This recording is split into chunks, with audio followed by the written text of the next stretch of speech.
नमस्कार। जीव विज्ञान के इस लेक्चर में आपका स्वागत है।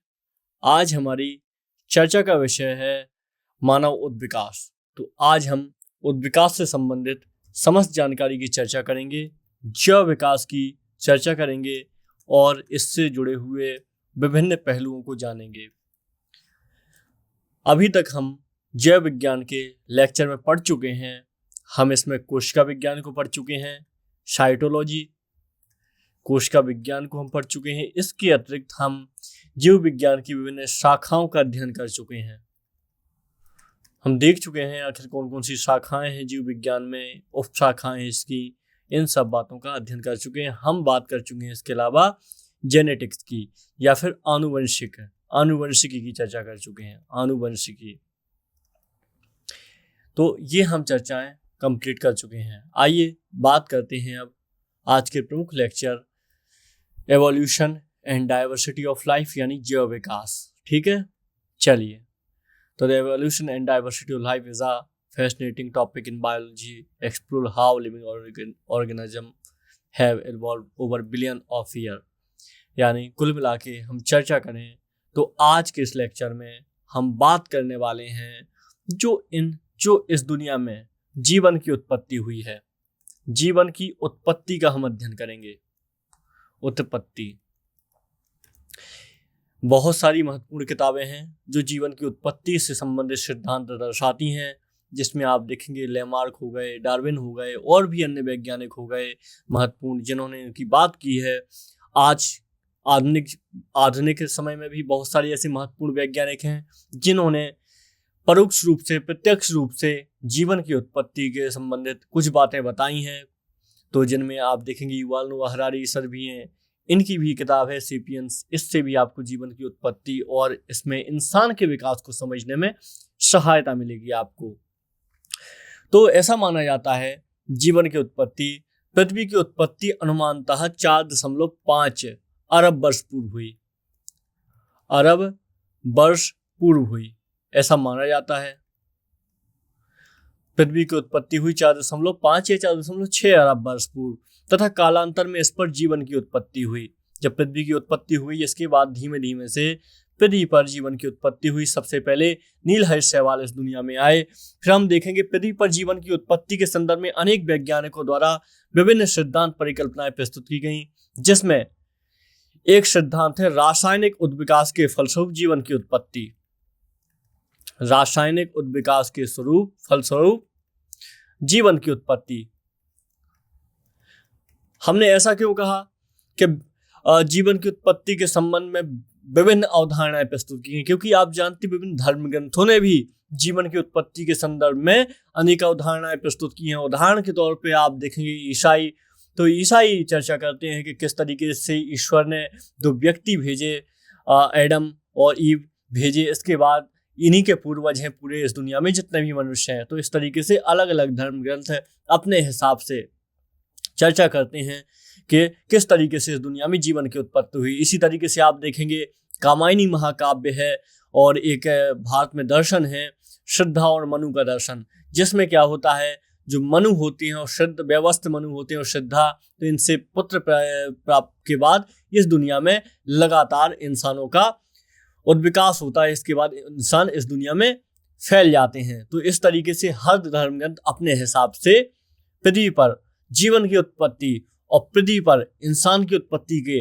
सिद्धांत बताता है। लेकिन इसमें जो रासायनिक उद्विकास के सिद्धांत हैं, इन्हीं को सबसे ज्यादा, रासायनिक उद्विकास के फलस्वरूप जो जीवन की उत्पत्ति के सिद्धांत हैं, इन्हीं सिद्धांतों को मान्यता प्राप्त है वैज्ञानिक जगत में, विज्ञान की दृष्टि से। बाकी धार्मिक दृष्टि से कुछ भी हो सकता है, लेकिन वैज्ञानिक दृष्टि से इसी को मान्यता प्राप्त है। ऐसा माना जाता है करीब 13.5 अरब वर्ष पूर्व जब बिग बैंग की उत्पत्ति हुई, इसके बाद में 4.5 अरब वर्ष पूर्व पृथ्वी की उत्पत्ति हुई। ये 2 घटनाएं बहुत ज्यादा महत्वपूर्ण हैं। फिर आगे चल के अगर हम बात करें एवोल्यूशन की, तो आप इस क्रम में देखेंगे विभिन्न युग आए, विभिन्न महाकल्प हुए, जिसमें आप देखेंगे डायनासोर का विकास हुआ, डायनासोर की मृत्यु हुई। इसके बाद आप देखेंगे होलोसीन युग आता है। इसके बाद में आप देखेंगे करीब जो आधुनिक मानव हैं, इनके पूर्वज आने शुरू होते हैं। तो इस तरीके से विभिन्न टाइम पीरियड में, विभिन्न समय में विभिन्न जीव इस दुनिया पे आए और फिर उनका लगातार उद्विकास होता गया। तो आप देखेंगे इससे संबंधित विस्तृत स्वाभिमान परिकल्पना एक रूसी जीव रसायन शास्त्री हैं ए.आई. ओपेरिन नाम के जीव रसायन शास्त्री हैं। भौतिकवाद और पदार्थवाद के नाम से उन्होंने एक जो पुस्तक है थ्योरी प्रस्तुत की, और इसमें उनकी पुस्तक थी जीवन की उत्पत्ति। एक थ्योरी प्रस्तुत की, ये थ्योरी थी उनकी पुस्तक है जीवन की उत्पत्ति में, जीवन की उत्पत्ति। ठीक है, तो जीवन की उत्पत्ति में एक किताब इन्होंने लिखी थी। इसमें उन्होंने जो एक थ्योरी दी उन्होंने जो संबंधित थी इस दुनिया में जो जीव आए उनकी उत्पत्ति संबंधी सिद्धांत दिए। इसके प्रमुख तथ्य निम्नलिखित हैं इस किताब के, जिसमें आप देखेंगे जीवन अर्थात प्रारंभिक जीवों की उत्पत्ति आज से लगभग 4 अरब वर्ष पूर्व हुई। ये उन्होंने कहा। इस सिद्धांत में एक दूसरा पॉइंट था, उन्होंने कहा आदि सागर के जल में न्यूक्लियो प्रोटीन्स के वायरस जैसे कणों के रूप में हुई जो जीवन की उत्पत्ति हुई। इसके बारे में उन्होंने कहा जो परिपोषी एवं अवायवीय थे। इन्होंने एक दूसरी बात कही 3.8 अरब वर्ष पूर्व, 3.8 वर्ष पूर्व कलायुक्त प्रोकैरियोटिक कोशिका रूपी आदि जीव बने। प्रोकैरियोटिक रूपी कोशिका रूपी आदि जीव बने, जिनमें पहले परपोषण और बाद में स्वपोषण का प्रारंभ हुआ। यानी उन्हें पहले परपोषण यानी दूसरे से पोषण लेने का, फिर बाद में खुद से ये पोषण कर सकते थे, इसका इनमें विकास हुआ। तो मतलब कुल मिला के ये बात कर रहे हैं पहले प्रोकैरियोटिक रूपी या प्रोकैरियोटिक कोशिका वाले जीव आए इस दुनिया में। ठीक है, तीसरे नंबर पे कहते हैं कि स्वपोषी आदि जीव वर्तमान में नीले हरे शैवालों जैसे थे। जो स्वपोषी जीव थे ये नील हरित शैवाल जैसे थे। हमने बात की थी नील हरित शैवाल के बारे में। ये ऐसे जीव थे, ये ऐसे पादप, छोटे पादप ही हैं, ऐसे थे जो सबसे पहले इस दुनिया में आए, नील हरित शैवाल। ठीक है, और इन्हीं के माध्यम से धीरे धीरे ऑक्सीजन जैसी गैसों का विकास शुरू हुआ। तो ये बहुत ज्यादा महत्वपूर्ण है। इसके बाद ये चौथे नंबर पर बोलते हैं लगभग 2 अरब वर्ष पूर्व यूकैरियोटिक कोशिकाओं की उत्पत्ति हुई। यूकैरियोटिक कोशिकाओं के बारे में बताते हैं जो आज के जीवों में पाई जाती है। आप देखते हैं हम आप और जितने ही पादप जगत के जीव हैं या फिर अन्य जीव हैं, सब में अब यूकैरियोटिक कोशिका पाई जाती है। शुरुआती जीवों में प्रोकैरियोटिक कोशिका है, आज भी जीवाणु जैसे जीवों में प्रोकैरियोटिक कोशिका पाई जाती है। तो 2 अरब वर्ष पूर्व यूकैरियोटिक कोशिकाओं की उत्पत्ति हुई। कैरियोटिक, जिनसे वर्तमान जीव जगत के सारे जीव, इसमें देखेंगे जीवाणु के अलावा सब बने हुए हैं। ठीक है, इसकी बात करते हैं। इसके अलावा ये बात करते हैं प्राचीन यानी आदिम पृथ्वी के वायुमंडल में ऑक्सीजन गैस नगण्य अनुपस्थित थी, जबकि मीथेन, मतलब ऑक्सीजन गैस तो पहले थी ही नहीं। पहले कौन सी गैस थी? मीथेन थी, अमोनिया थी, इसके अलावा कार्बन डाइऑक्साइड गैस थी। तो इस तरीके की गैसें थी कुल मिला के। फिर ऑक्सीजन का तो विकास बाद में हुआ है। आप देखेंगे इसमें से अधिकतर गैसें जो गैसें प्राप्त हुई हैं, कुछ गैसें अंतरिक्ष से आई हैं, अधिकतर गैसें इसमें ज्वालामुखी के कारण पैदा हुई हैं। जो आज हम गैसें देखते हैं इसमें से अधिकतर गैसें ज्वालामुखी से उत्पन्न हुई हैं।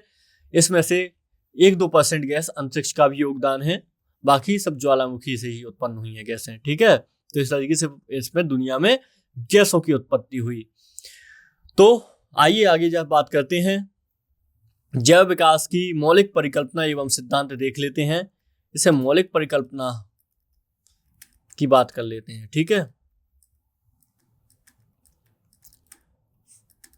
तो जैव विकास की जो मौलिक परिकल्पना है, परिवर्तन के साथ अवतरण, इसको अगर इंग्लिश में बोलेंगे descent with change of modification, तो इसको इंग्लिश में बोला जाता है।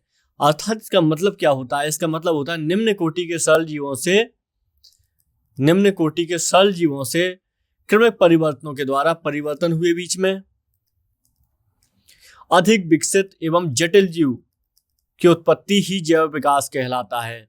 ये याद रखिएगा आप, बस यही सार है, यही कोर है इस लेक्चर का। क्या मौलिक मौलिक परिकल्पना कहती है? निम्न कोटि के जीवों से समय के साथ परिवर्तन, उत्परिवर्तन, उद्विकास, बाद में विकसित जीवों के रूप में बदलना ही क्या कहलाता है? जैव विकास की मौलिक परिकल्पना है, या फिर ये जैव विकास कहलाता है।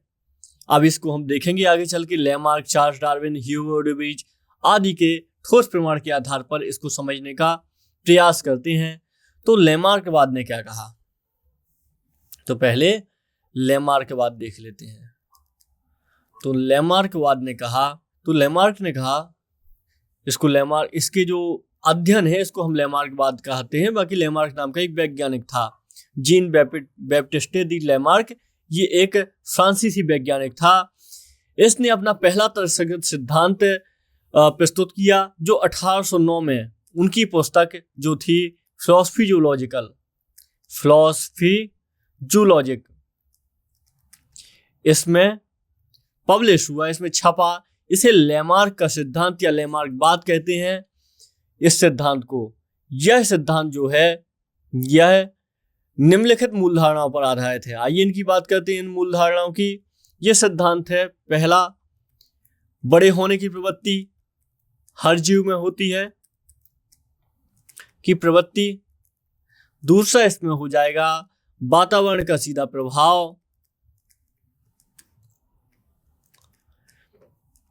प्रभाव, नंबर तीसरा इसमें हो जाएगा अंगों के उपयोग या अनुप्रयोग का प्रभाव।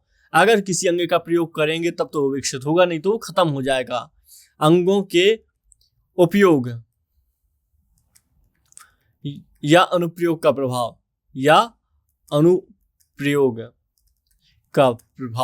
तो ये भी एक बहुत महत्वपूर्ण है। इसमें चौथा इन्होंने सिद्धांत दिया उपार्जित लक्षणों की वंशागति।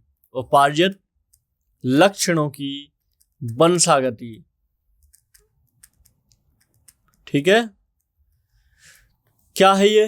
तो लेमार्कवाद को उपार्जित लक्षणों की वंशागति का सिद्धांत भी कहते हैं। क्या होता है ये?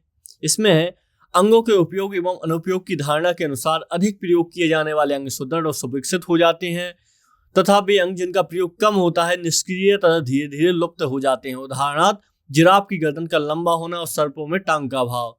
उदाहरण के तौर पे आप देखिए, शुरुआत में ऐसा माना जाता था कि घास की उपलब्धता से पहले बहुत ज्यादा हुआ करती थी, तो जिराफ को दिक्कत नहीं होती थी। धीरे धीरे नीचे की घास खत्म होती गई, जो जमीन पे घास थी बड़े बड़े पेड़ ही बचे, तो लगातार ये अपनी गर्दन को ऊपर की ओर मूव करते रहे। ऐसे में क्या होता गया, इनकी गर्दन आगे चल के बढ़ती गई। आज हम देखते हैं बहुत लंबी गर्दन होती है जिराफ की। तो इस तरीके से ये लेमार्क का मानना होता है। लेमार्कवाद के अनुसार अंगों के उपयोग या अनुपयोग का प्रभाव, इसमें इन्होंने जो मूल एग्जाम्पल दिया, ये एग्जाम्पल दिया इन्होंने जिराफ का, तो ये महत्वपूर्ण है। इसी तरीके से चार्ल्स डार्विन आए आगे चल के। इन्होंने क्या कहा? चार्ल्स डार्विन जो थे, ये इंग्लैंड के डार्विन बहुत महत्वपूर्ण वैज्ञानिक हैं। और दरअसल अगर ऐसी बात करें तो शुरुआत भी इन्हीं ने की है। जो वैज्ञानिक सोच है, वैज्ञानिक नजरिया है, इन्हीं ने शुरुआत की है। आप देखेंगे इसके पहले ज्यादातर चर्च की मान्यताएं चला करती थी, लेकिन डार्विन ने एक नया दृष्टिकोण दिया इस दुनिया को। डार्विन इंग्लैंड के जैव विकासविद थे। इनके द्वारा प्रस्तुत विकासवाद को डार्विन या प्राकृतिक वर्णवाद का सिद्धांत कहते हैं, थ्योरी ऑफ नेचुरल सिलेक्शन कहते हैं इनके सिद्धांत को। इसकी विस्तृत व्याख्या इनकी एक किताब है, प्राकृतिक चुनाव द्वारा जातियों की उत्पत्ति। प्राकृतिक चुनाव द्वारा जातियों की उत्पत्ति या फिर ऑर्गन ऑफ स्पीशीज भी कह सकते हैं। तो प्राकृतिक चुनाव द्वारा जातियों की उत्पत्ति 1859 में ये किताब इनकी प्रकाशित हुई थी। ये किताब, तो इस किताब में इनका ये सिद्धांत छपा हुआ था, डार्विनवाद या प्राकृतिक वर्णवाद का सिद्धांत है।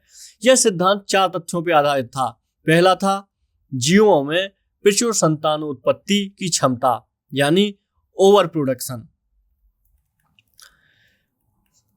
इस दुनिया में जो जीव बचते हैं या फिर जीव जो जिंदा बचते हैं, इसके पीछे उन्होंने कुछ चीजें बताई। संतानोत्पत्ति, प्रचुर संतानोत्पत्ति, यानी ओवर प्रोडक्शन कर सकते हैं जो जीव अपने बच्चों का। ठीक है। इसमें दूसरा इन्होंने सिद्धांत दिया जीवन संघर्ष, स्ट्रगल फॉर एग्जिस्टेंस, मतलब जीने के लिए स्ट्रगल करना पड़े। जो प्रजाति, क्योंकि आप जानते हैं बहुत पुराना युग ऐसा एक युग हुआ करता था जिसमें लगातार लोग या फिर पशु पक्षी जो भी था सब शिकार पर निर्भर रहते थे। ऐसे में जो अपना बेहतर संरक्षण कर पाया, बेहतर स्ट्रगल कर पाया अपने जीने के लिए, वही जो प्रजातियां थी वही शेष बच सकी, बाकी सब समाप्त हो गई। तो स्ट्रगल फॉर एग्जिस्टेंस इसको बोलेंगे हम जीवन संघर्ष। तीसरा इन्होंने बोला विभिन्नताएं और इसकी वंशागति, इसको कहेंगे वेरिएशन एंड देयर इनहेरिटेंस, ठीक है। और चौथा हो जाएगा इसमें योग्यतम की अतिजीवता, ये बहुत ज्यादा important, survival of the fittest, योग्यतम की अतिजीवता। आखिर में योग्य ही बचता है जो अपने आप को म्यूटेशन करता है, अपने आप को समय के हिसाब से ढालता है, वही जिंदा बचता है। इसको कहते हैं योग्यतम की अतिजीवता, ठीक है, या फिर उत्तरजीवता भी कहेंगे इसको, तो या फिर इसको प्राकृतिक चयन भी बोलते हैं। तो इस तरीके से डार्विन ने 1859 में इसकी किताब प्रकाशित हुई। इसने विभिन्न प्रकार के सिद्धांत दिए और इसने कहा कि वही स्पीसीज सब जिंदा बचती हैं जो स्पीसीज संघर्ष करती हैं और ओवर प्रोडक्शन करती हैं बच्चों का, और अंततः वही जिंदा बच पाती हैं। इसने इसके लिए बहुत सारी चिड़ियों का अध्ययन किया, इसने देखा कि किस तरीके से अपने आप को ये संभालती हैं। इसने देखा एक चिड़िया जिसकी जो चोंच हुआ करती थी ये बहुत मामूली चोंच हुआ करती थी। आखिर में वो देखा उसने उसी एक द्वीप में ये गया था कि कई सारी चिड़ियां थी उसी नस्ल की जिन्होंने अपने आप को बदल लिया था, अपनी चोंच को बदल लिया था, अपना आकार बदल लिया था, हालांकि वो चिड़िया एक ही थी। तो इस तरीके से उसने ये निष्कर्ष निकाले डार्विन ने। आगे जाके आप देखेंगे एक और उत्परिवर्तनवाद, आइए इसको भी देख लेते हैं। यह भी एक महत्वपूर्ण सिद्धांत है। इसको बोलते हैं म्यूटेशन थ्योरी, अंग्रेजी में इसको बोलते हैं म्यूटेशन थ्योरी। तो ये उत्परिवर्तनवाद का सिद्धांत कहां से आया? तो जैव विकास का उत्परिवर्तन का सिद्धांत एक हॉलैंड के पादप शास्त्री थे ह्यूगो डी ब्रीज नाम के एक पादप शास्त्री थे जो पेड़ पौधे विज्ञान संबंधित थे। इन्होंने प्रयोग किए और प्रयोग में सांध्य प्रिमरोज यानी आइनोथेरा लेमियारकाना नाम के पौधे पर इन्होंने अपना प्रयोग किया। और इस प्रयोग में इन्होंने क्या देखा कि इनके अनुसार नई जाति की उत्पत्ति एक ही बार में स्पष्ट एवं स्थायी आकस्मिक उत्परिवर्तनों के फलस्वरूप होती है। इनके अनुसार नई जाति की उत्पत्ति एक ही बार में होती है, स्पष्ट और स्थायी आकस्मिक परिवर्तनों के फलस्वरूप होती है, यानी परिवर्तन अचानक से हो जाते हैं। जाति का पहला सदस्य जिसमें उत्परिवर्तित लक्षण दिखाई देता है उसे उत्परिवर्ती कहते हैं। इन्होंने बताया जाति के विभिन्न सदस्यों में भिन्न भिन्न प्रकार के उत्परिवर्तन हो सकते हैं, ये पॉसिबल है।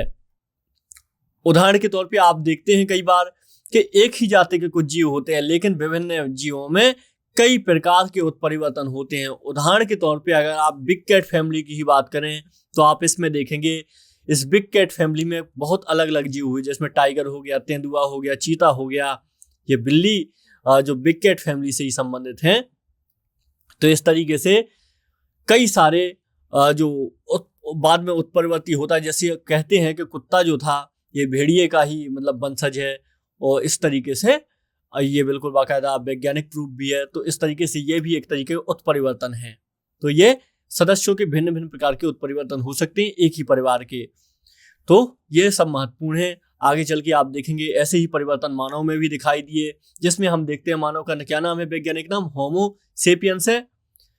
तो सेपियंस तो प्रजाति है, सेपियंस क्या है, प्रजाति है। लेकिन होमो क्या है, ये होमो जीनस है।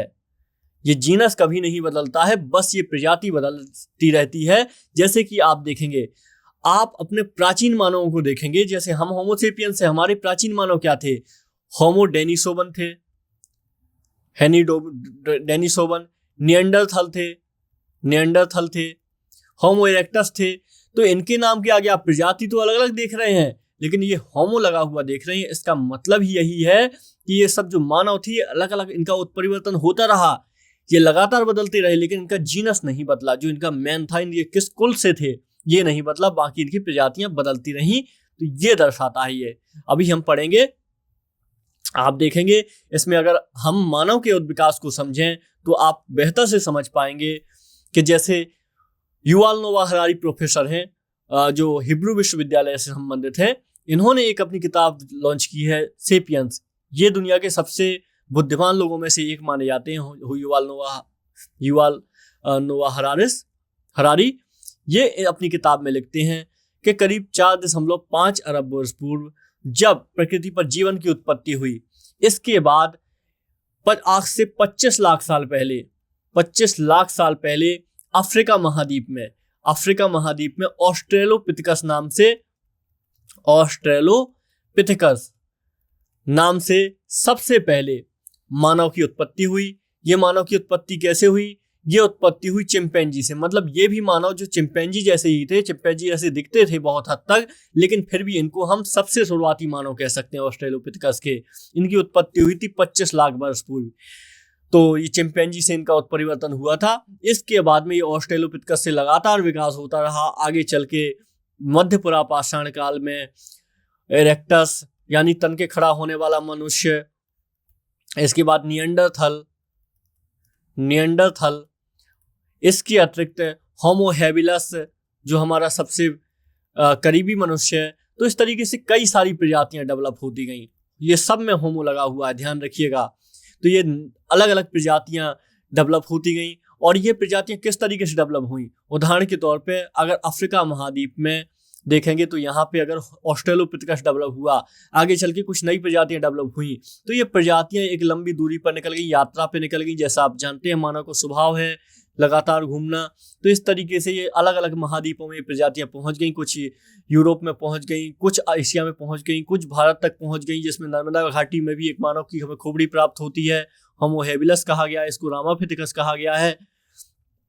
तो इस तरीके से देखेंगे विभिन्न महाद्वीपों में ये मानव पहुंच गए। ये मानव की प्रजातियां धीरे धीरे विकसित हो गई। ऐसा नहीं हुआ कि जब नियंडरथल खत्म हो गया तब हैबिलस आए, ऐसा बिल्कुल भी नहीं हुआ। यहाँ पे नियंडरथल हैं एशिया में, तो यहाँ पे आप चाइना में देखेंगे इरेक्टस का विकास हो रहा है। आगे चल के आप ऑस्ट्रेलिया में देखेंगे तो कुछ और मानवों का विकास हो रहा है। इस तरीके से साइबेरिया में किसी मानव का विकास हो रहा है।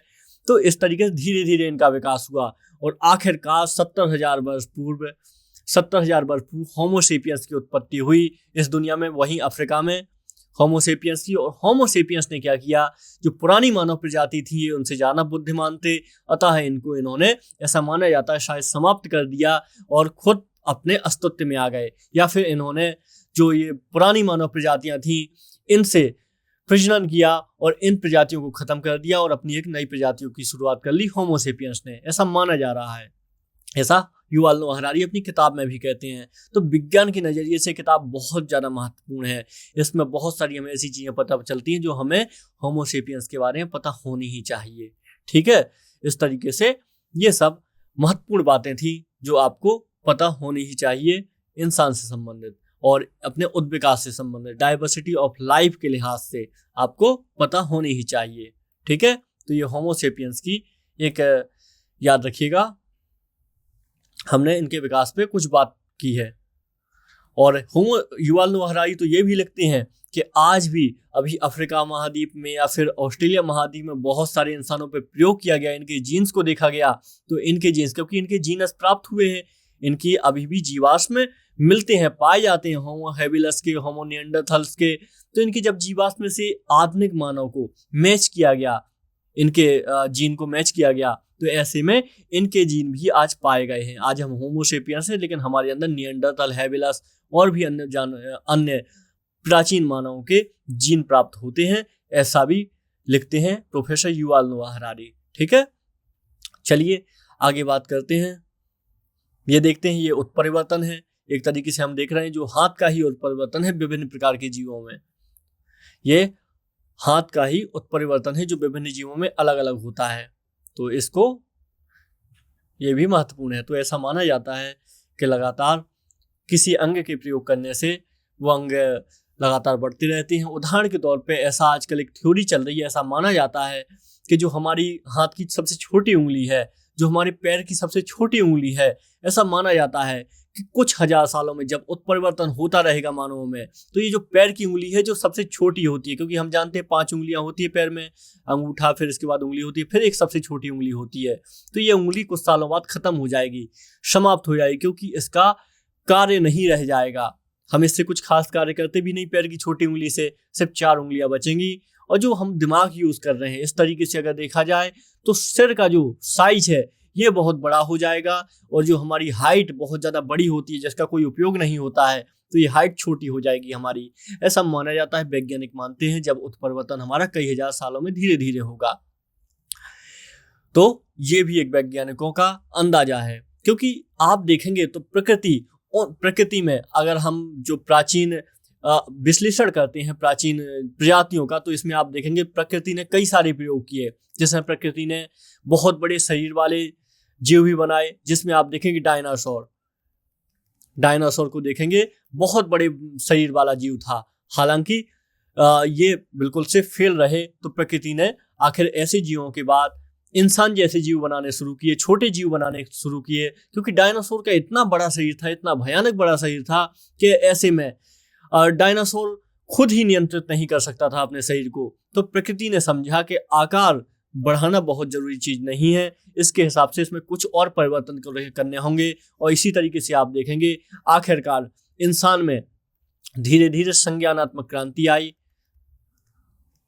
जो हमारे चिंपैंजी से जो जीव डेवलप हुए, तो उसमें संज्ञानात्मक क्रांति आई। आगे चल के उन्होंने इसी क्रांति की बदौलत कृषि क्रांति की और फिर वैज्ञानिक क्रांति भी कर ली, जो हम होमो के बारे में बात कर रहे हैं, होमोजीनियस के लोगों के बारे में बात कर रहे हैं। तो इस तरीके से ऐसा माना जाता है, क्योंकि विज्ञान है, उत्परिवर्तनवाद है, तो इसमें अलग अलग विचार लगाए जाते हैं, ऐसे हमें अलग अलग थॉट लगाए जाते हैं कि ऐसा कैसे हुआ। तो इन्हीं थॉटों के अनुसार हमने इन सब मुद्दों पर भी बात की और इस मुद्दे पर भी बात की। देखते हैं आप, क्योंकि संज्ञानात्मक क्रांति आई जब मनुष्य के पास, तो मनुष्य लगातार आगे निकलता गया, जबकि बाकी के जीव थे ये सब पीछे होते गए। आप जब देखेंगे तो किस तरीके से जो प्रकृति है इसने महिलाओं को वर्ण प्रदान किया, मादाओं को वर्ण प्रदान किया, तो आपको आश्चर्य होगा कि जो मादाएं थीं शुरुआत में, जब हम चिंपैंजी से आए हुए हैं, आप जानते हैं चिंपैंजी के बच्चे कैसे होते हैं, तो ऐसे में मानव का 2 पैरों पर खड़ा होना, यानी उसके हाथ फ्री हो जाना, इसके बाद में मादाओं को प्रकृति का वर्ण मिलना, जिससे मादाओं के बच्चे छोटे थे लेकिन फिर भी वो उनको पाल सकती थी। क्योंकि आप देखते हैं जो इंसान का बच्चा होता है वो कई सालों तक चलने लायक नहीं होता, कई सालों तक मतलब उसका विकास नहीं हो पाता है। तो ऐसे में मादाओं को अतिरिक्त सहायता देना, ये सब आपको प्रकृति के आश्चर्य जैसा लगेगा, किसी जादू के जैसा लगेगा जो मादाओं का विकास हुआ है। ये सब हमको सेपियंस नाम की इस किताब में भी देखने को मिलता है। तो इस तरीके से हमने जो मानव और विकास था, हमने इसको समझा और इसके बारे में जाना। कुछ महत्वपूर्ण तथ्य के बारे में बात कर लेते हैं हम, जिसमें हम देखते हैं कुछ जो शब्द आए हैं एग्जाम में, उनके बारे में बात कर लेते हैं। एक युगलीना नाम का एक पादप होता है। इस पादप को जंतुओं के बीच का संयोजक कड़ी माना जाता है। युगलीना को याद रखिएगा, ये जंतु एवं पादप के बीच की संयोजक कड़ी माना जाता है। इसके अलावा एक नियोपाइलेना, इसको एनेलिडा एवं मोलस्का का कड़ी माना जाता है। एनेलिडा एवं मोलस्का के बीच की कड़ी माना जाता है। ठीक है, एक ऐसे ही होता है प्रोटोथीरिया। ये निम्न कोटि के स्तनधारियों का वर्ग होता है। इसके अंदर एकेडेना, बतख, घोंची, प्लेप्टस आदि जीव आते हैं। ये सरीसृपों और स्तनियों के बीच के संयोजक कड़ी होते हैं। स्तनधारियों या फिर और जो सरीसृप होते हैं इनके बीच की कड़ी होते हैं। सरीसृप आप जानते हैं, जैसे कि सांप हो गया, मगरमच्छ हो गया। तो डायनासोर भी क्या हुआ करते थे, ये विशाल सरीसृप हुआ करते थे। ये मध्यजीवी या मेसोजोइक कल्प में पाए जाते थे, मेसोजोइक डायनासोर। ठीक है, तो इनके बारे में याद रखेंगे। मध्यजीवी महाकल्प को 3 कल्पों में बांटा जाता है, ट्रायसिक, जुरासिक और क्रेटेशियस कल्प। हम जानते हैं जुरासिक कल्प में डायनासोर थे। इसी प्रकार से मैमथ एक प्राचीन हाथियों का प्रकार है। ये प्रजाति विलुप्त हो चुकी है, लेकिन प्राचीन हाथियों जैसी प्रजाति हुआ करती थी। ये हाथियों का पूर्वज माना जाता है इन्हें, ठीक है। क्रोमैग्नॉन क्या है? ये आधुनिक मानव का पूर्वज है, आधुनिक मानव का सबसे अंतिम सीधा पूर्वज इसको माना जाता है। और ये उपजाति थी मानवों की। होमोसेपियंस फॉसिल्स जो ये इसके क्रोमैग्नॉन है, इसके फॉसिल्स भी पाए जाते हैं। इसका शरीर गठा हुआ करता था 180 सेंटीमीटर के लगभग, और इसकी कपाल गुहा 1600 क्यूबिक सेंटीमीटर थी। तो ये बिल्कुल मतलब हमारे लगे हुए मानव हैं जो हमसे पहले थे। इस तरीके के और पुराने मानव डेनिसोवन हैं। ये आदि मानव प्रजाति थी, 1.5 से 2 लाख वर्ष पूर्व निवास करती थी इस दुनिया में। इसके अलावा और भी अन्य मानव प्रजातियां थी। आप देखेंगे अलग अलग मैगजीन होती हैं, जैसे एक प्रतिष्ठित मैगजीन है नेचर, तो इसमें शोध पत्र भी प्रकाशित किए गए हैं ये जो प्राचीन मानव से संबंधित हैं, ठीक है, याद रखिएगा। तो ये सब याद रखेंगे। और एक पक्षी भी जो महत्वपूर्ण है, ये पक्षी है आर्कियोप्टेरिक्स। इसमें क्या है, ये जुरासिक युग का सर्व पुरातन पक्षी है। इसका जीवाश्म में भी मिला हुआ है, लगभग 15 करोड़ वर्ष पुरानी जुरासिक चट्टानों से ये जीवाश्म मिले हुए हैं। तो इस तरीके से आप देखेंगे जो प्राचीन चट्टानें होती हैं, जमीन को जब हम खोदते हैं तो इससे भी हमें बहुत सारे जीवाश्म मिलते हैं जो हमें बताते हैं कि इस दुनिया में जो ये पशु पक्षी थे, जो पौधे थे प्राचीन, ये कब आए इस दुनिया में। तो हमें इससे भी जानकारी पता चलती है। ये भी एक बहुत महत्वपूर्ण स्रोत होता है। तो हमने इस लेक्चर में बात की जो मानव का एवोल्यूशन था, डाइवर्सिटी ऑफ लाइफ पर हमने एक बृहद चर्चा की। इसमें हमने डार्विन को समझा, लेमार्क को समझा, ह्यूगो डी ब्रीज को समझा और भी अन्य लोगों को समझा। तो आशा करते हैं कि आपको ये लेक्चर समझ में आया होगा। अब मिलते हैं किसी और अन्य लेक्चर के साथ। इस लेक्चर को इतना ही रखेंगे। नमस्कार।